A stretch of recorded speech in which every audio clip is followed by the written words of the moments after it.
You're listening to The Social Workers on WCDB Albany.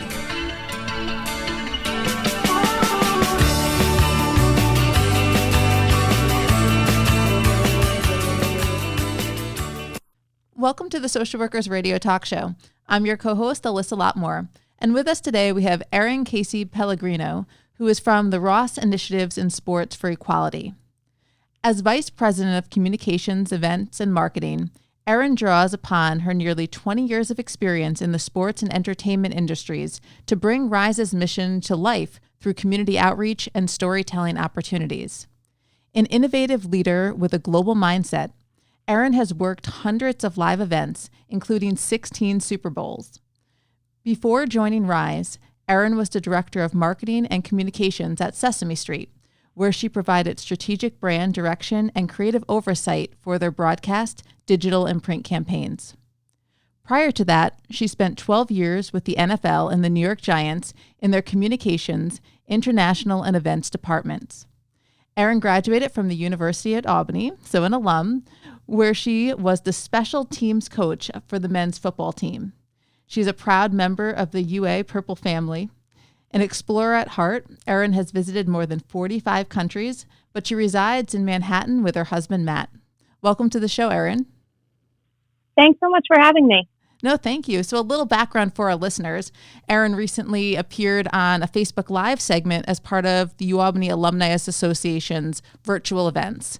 And me, being a former UAlbany student athlete and a social worker, I truly enjoyed her segment about RISE, which, according to their website, is a nonprofit that educates and empowers the sports community to eliminate racial discrimination, champion social justice, and improve race relations. So I immediately reached out to see if Erin would be on the show, and here you are. So thank you so much for agreeing to do this today. Yeah, it's wonderful to have the opportunity to connect. So tell us a little bit about what RISE is and why it began. Yeah, so RISE was launched in 2015 by our chairman, who is also the chairman of the Miami Dolphins, Stephen Ross. Mr. Ross he's been passionate about trying to eradicate racism his whole life. But a few years ago, there was a racial bullying incident in the Miami Dolphins locker room. And as part of the NFL investigation into that, behavior was brought to light that was really concerning to Mr. Ross. And he spent some time thinking about it and realized that he was in a position not to just to feel bad about it, but to do something about it. So he decided to put his resources behind the effort. He reached out to the commissioners of all the sports leagues, the heads of all the sports broadcast networks, and requested that they join us in forming a coalition around the mission to use sports to improve race relations. So I joined the company as employee number 3 before we launched in 2015, when we were still just that idea, just how do we use sports to improve race relations. No, you seem to have a history in sports, even dating back to your time at UAlbany. So how did you become connected? I know you said you were number 3 as the employee, but how did you begin to become connected and want to join this mission? Yeah, I became connected to RISE through their initial CEO. Their first CEO worked at ESPN, and I had done some work with her through the NFL with my time there. And when she came to me when they were launching to talk about running their programs, I had spent some time at the NFL, as you mentioned before, in a variety of roles, but I helped launch programming for them around the world. So Mr. Ross and the team at RISE were interested in me coming on board to help them think about how do we take that mission to use sports to improve race relations and really bring it to life with events and programs. So it was a kind of unique timing. As you mentioned, I had left the sports world to go to Sesame Street, and I was realizing that I missed sports a lot, but I really wanted to do service work, nonprofit work, and giving back and kind of using the great opportunities I'd had to help others succeed. In a variety of my roles in the sports world, I was the first female or one of the first females to hold my position. So I think I really identify a lot with the challenges that minorities in any situation can face and really want to position myself as an ally. And working to improve race relations, I mean, that can be a challenging task to take on, but it can have a major impact. So what is your role at Rise? And can you explain how you and your team work together to address race relations in sports? Because I'm assuming there's many people involved to hit from all different areas. Yeah, it's a really great question. And it is challenging. The work is challenging. It's super important. And I think one of the biggest challenges that we have is making sure that we're not preaching to the converted. I think it's easy nowadays, and especially in spaces that can be divisive, for people to only want to listen to messages that they're already receptive to and talk to people who are going to be receptive to those messages. And in order for us to create real change in race relations, we need to talk to everybody. So I took it as a really personal journey that I wanted to be a part of. We launched before kneeling started at the NFL, before the last presidential election. So we were ahead of these topics in some ways, kind of stepped into a niche where we were providing services that a lot of people suddenly needed. So it's been helpful for the business, but it's also been challenging in that way to kind of keep pace with the conversations and make sure that they stay positive and productive and solution oriented. So at Rise, the center of our universe is education. So we have a specialized experiential curriculum that we talk about it as being divided into modules or maybe topics or chapters. And we have about 100 different of these modules that speak to things such as implicit bias, microaggressions, the history of sport and race, being responsible on social media, being a leader through sport. So all different kinds of topics that we can customize for different age groups, different sports, different regions of the country. And I think what we try to do is we try to take the user on a journey where they get a better understanding of themselves so that they can learn better perspective taking skills so that they can better understand other people.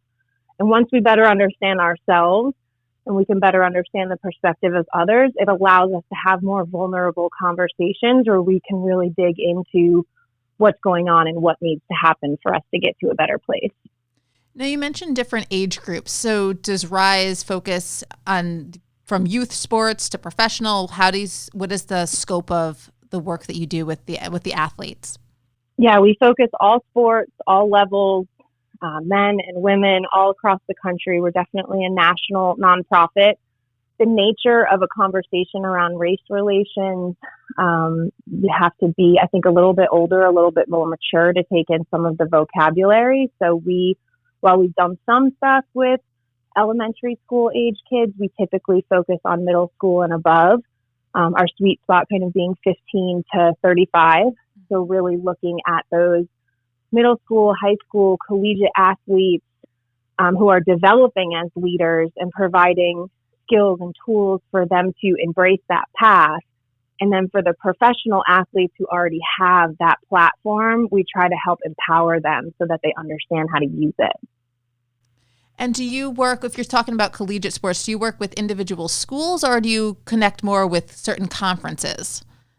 It's both. So we've worked with over 10,000 collegiate student athletes in the country to date who have gone through our curriculum, and that's at a variety of conferences. We do a lot of work with the Pac-12 and the Big Ten, but we also work with individual schools. So while we work with America East, we've done a lot of work with Stony Brook, and we just participated in the Spread Respect campaign that University at Albany was a part of. But I think it's a combination. Sometimes it's a school approaching us, and there's been a lot of cases where it's a smaller school who's had an incident. Something happened on their campus, and they're trying to figure out how to react to it, and they're not exactly sure. So we'll get those requests. And then there's other situations, like when we first launched in 2015, the University of Missouri's football team was having a number of issues. So we reached out to them and offered our resources, and they brought us in to help with that. So it's a combination of outreach and responding to requests. I think something that's really unique about what we do is everything is based in data. Everything is based in research. So we start with a pre-test where we come in and conduct a survey and we ask the student athletes, what's going on in your specific situation? What do you need? What's happening here? Because we realize that it's not cookie cutter. Yep. What's happening on a field hockey team in Florida, it may not be what's happening on a baseball team in Seattle. So we go in and we have that kind of level set where we get data, we understand baseline what's happening. We tweak our curriculum to respond to that. And then throughout the programming, we'll come back and have measurements, including at the end to see what worked, what didn't work, how did they react. And my role in that piece is really helping figure out the events, the supporting events that go into whatever we're doing on the educational front and whatever our partners are doing. So it might be something like Super Bowl, and it might be something like a student kickoff event at the University of Michigan. And then on the communications and marketing side of the house is telling the stories. So watching a program where a cop and a kid come together through basketball in the south side of Chicago and elevating that so that we can tell that national story. And in that case, that was one where we successfully elevated it, and we won a ESPY, an ESPN Humanitarian Award with Under Armour and the NBA for that work. So it's the education team. We have a brilliant team at Rise, a small but mighty team, but a group of professors who really drive that educational content. And then my job is to figure out how to find the stories and elevate that work to a national platform. This is great work. And as a social worker, I'm listening. I'm like, this you're tackling this. It's such a hard way to tackle different issues in different areas of the country where there's different backgrounds and everything like that. So the fact that you are doing this at a national level and being able to adjust your curriculum and be able to go in and talk to all different groups of students on different teams, it's pretty amazing work. And I'm assuming some challenges arise. And can you talk a little bit about some of the challenges as you go through all these successes of talking about race at a national level? What are those challenges that you might face? Yeah, there's definitely challenges inherent in the mission, and some days they're more challenging than others. I think one of the biggest things is that the nature of these topics, people can feel really defensive, and we need to provide a safe space where they can feel vulnerable to express things that they're confused about, have conversations about why they feel the way that they do.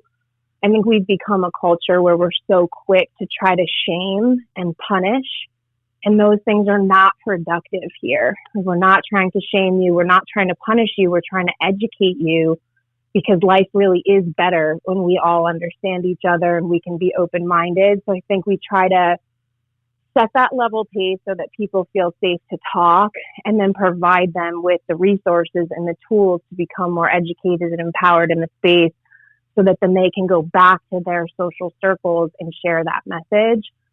Another really challenging thing that we face, and I talked about, we have this incredible board, and we do, but a lot of things with racism, we certainly have individual racism and person-to-person racism, but it's also structural racism. Mm-hmm. It's looking from the top down and really trying to make sure that we're engaged with the board, that we're engaged with the league, with the teams, with the decision makers, that they need this too. We all show up with implicit bias. We all have microaggressions. We all have room to grow. And I think people just get so dug into feeling like defensive, and that you don't want to feel like you're coming at someone. We want to make sure that they feel safe and they can speak to it. But it's definitely challenging. And, we'll have our fair share of haters when we're out there at Super Bowl or the big events, people who want to come over and challenge us. And I think I always talk to the team about we've got to be open to that. We've got to be ready for those tough conversations and understand that that's part of the business. So definitely challenging, but it's also extremely rewarding to watch young people in these spaces. I think on the days when it does feel more challenging and you can feel a bit more negative, all I have to do is put myself in one of the rooms with these young people who are the future leaders, and that just can be filled with so much hope and optimism for where we're headed next. So speaking of challenges, there's a huge challenge I think that's happening right now is that there are no sports right now. So how is your organization and you impacted by COVID-19 and the suspension of all sporting events? Yeah, it's pretty surreal. I've been in sports for a bit over 20 years now, and and everybody else, have never experienced anything like this.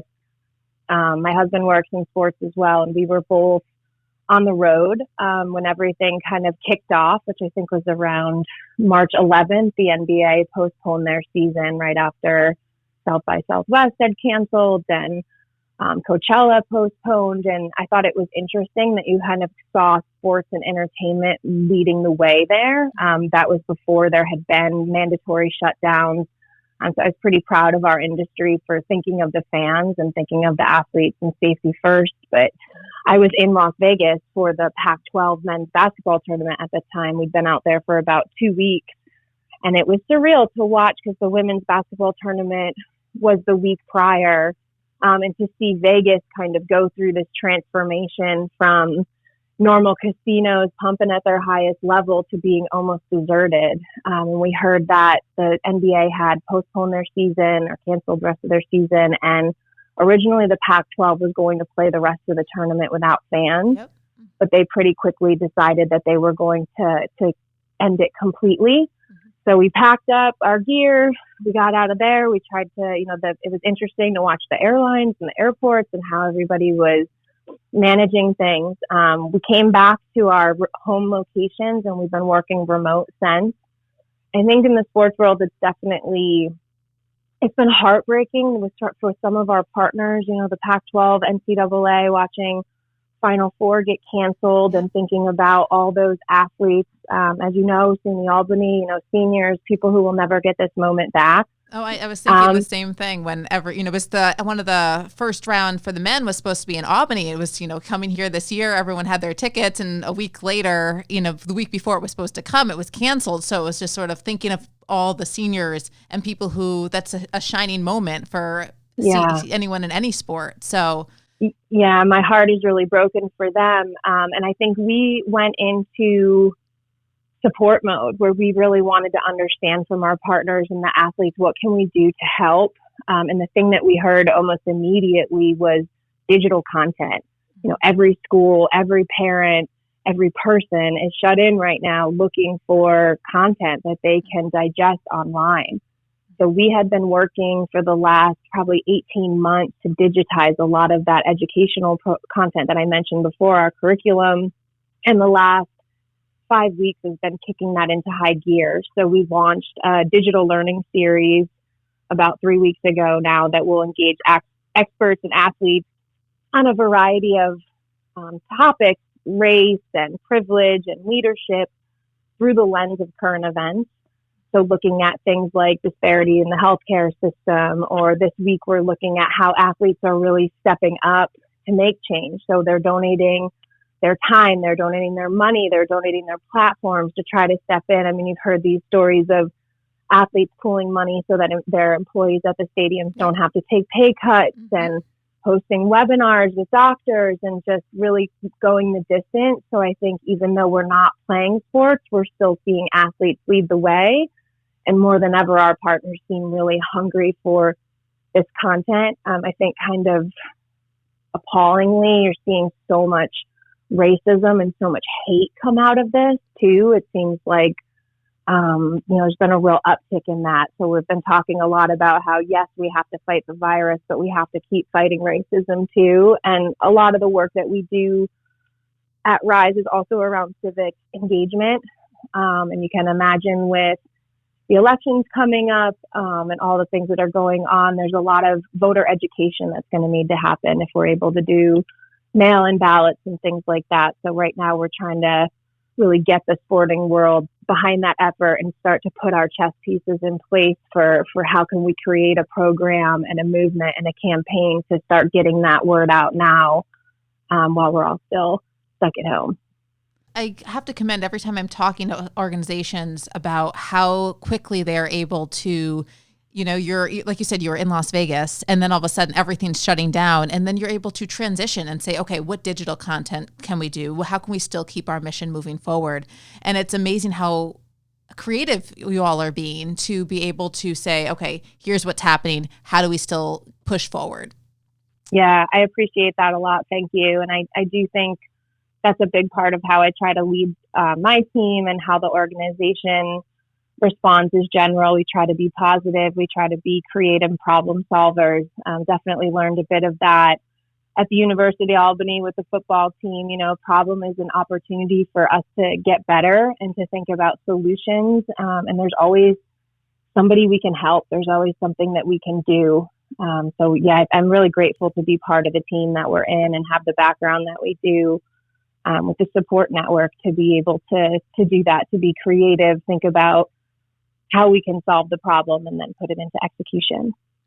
So what can we expect to see next from Rise?